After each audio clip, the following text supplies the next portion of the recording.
সকলো অনুষ্ঠানতে সক্ৰিয়ভাৱে অংশগ্ৰহণ কৰিম। আমি দেশৰ নাগৰিক। আমি নিজৰ লগতে দেশৰ সন্মান অটুট ৰাখিবলৈ চেষ্টাৰ পথত অগ্ৰসৰ হ'ম বুলি দৃঢ়তাৰে সংকল্প ল'লো।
আজি দৈনিক জনভূমিৰ মুখ্য বাতৰিসমূহ পাঠ কৰিবলৈ লৈছো মই শ্ৰী পল্লৱী গায়নে।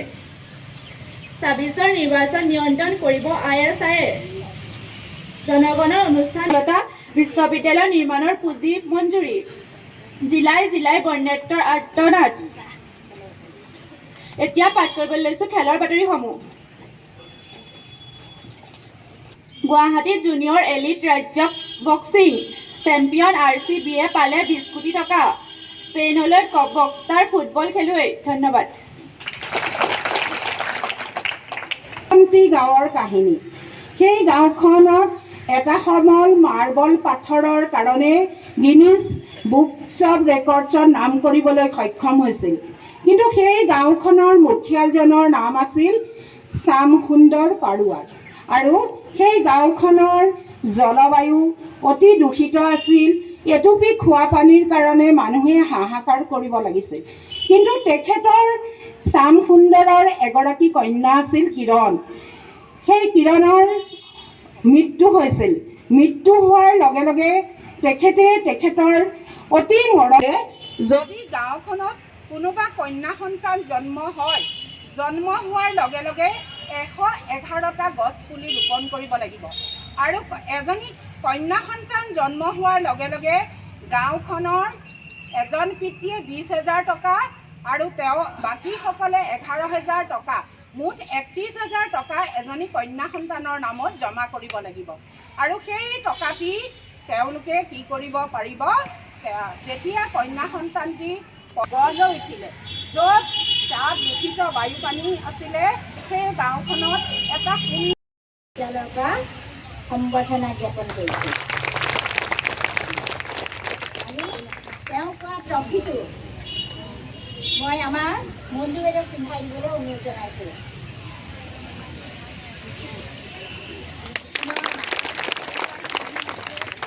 আমাৰ শিক্ষিকা বাইদেৱে তেওঁ এখন মানপত্ৰ, সেইখনে আচল বস্তু।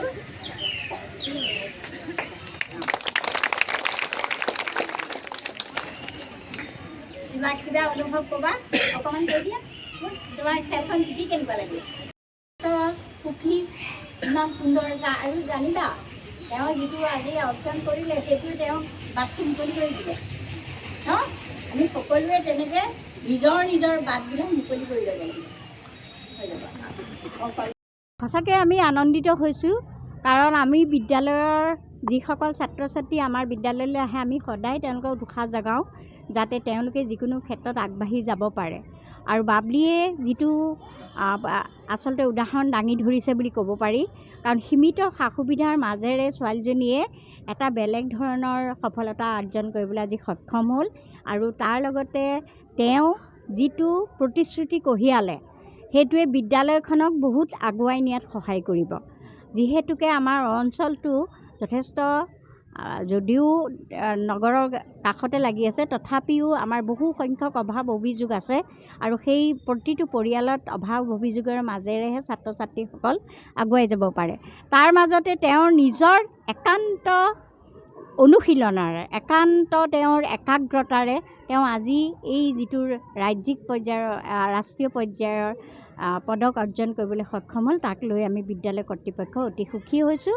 আৰু তেওঁক অভিনন্দন জ্ঞাপন কৰিছোঁ যাতে তেওঁ ভৱিষ্যতটো আৰু বেছি উজ্জ্বল হয় আজি আমি সম্বৰ্ধনা জ্ঞাপন কৰিলোঁ আৰু পিছত ৰাজহুৱাভাৱে আমি কৰিম আজি আমাৰ নিয়ম আছে যে প্ৰাৰ্থনা সভাত আমি প্ৰতিজন এনেকৈ কৃতকাৰ্য হোৱা এনেধৰণে তেওঁলোকে যেতিয়া কিবা পাবলৈ সক্ষম হয় কোনোবা এটা প্ৰতিযোগিতাত আমি সদায় প্ৰাৰ্থনা সভাত আমাৰ ছাত্ৰ ছাত্ৰীসকলক চিনাকি কৰি দিওঁ প্ৰথমে কাৰণ আমি এইটোৰ দ্বাৰা এইটো ক'ব খোজোঁ যে তোমালোকেও পাৰিবা তোমালোকে যাতে অনুপ্ৰেৰণা লোৱা তাৰ বাবে আমি প্ৰাৰ্থনা সভাতে প্ৰথম তেওঁক সম্ভাষণ জনালোঁ পিছত ৰাজহুৱা যি আমাৰ অনুষ্ঠান হ'ব এই ৰাজহুৱা অনুষ্ঠানত আমি পুনৰ তেওঁক সম্বৰ্ধনা জ্ঞাপন কৰিম